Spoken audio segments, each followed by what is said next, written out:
the development of perspective, which is, I think, one of the things that you clearly do and are very committed to on your show, is how do we develop perspective so that people in different places don't feel what the academics call social distance. Yes. And I don't mean that in the like 6 feet away from someone, but that just because you don't live near me, I can't understand you.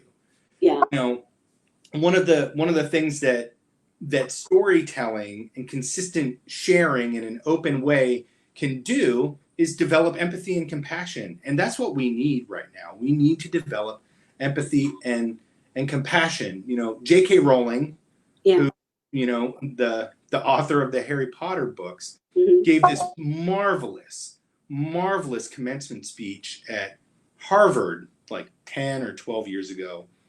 And in that speech, she said, you know, really, at the end of the day, the thing that fiction does best is help you develop empathy.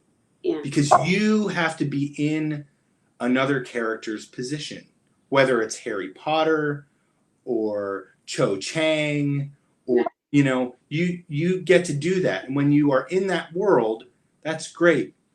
The best part of politics is when we do that. And so part of what I try to do, let's take police reform as an example.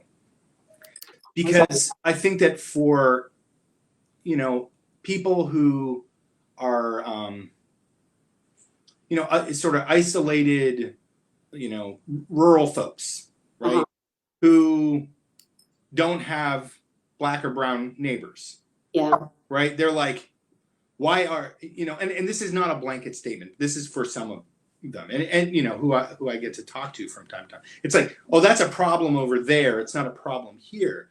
So what I can say is, look,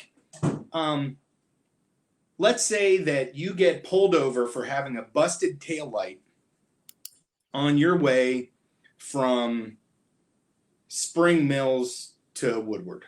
Do you want to have the peace of mind that the cop who has pulled you over isn't a bad cop from another place, is seriously disincentivized from using lethal force if, you know, you were to move in a way that prompted them to think like he's going to shoot me or something like that?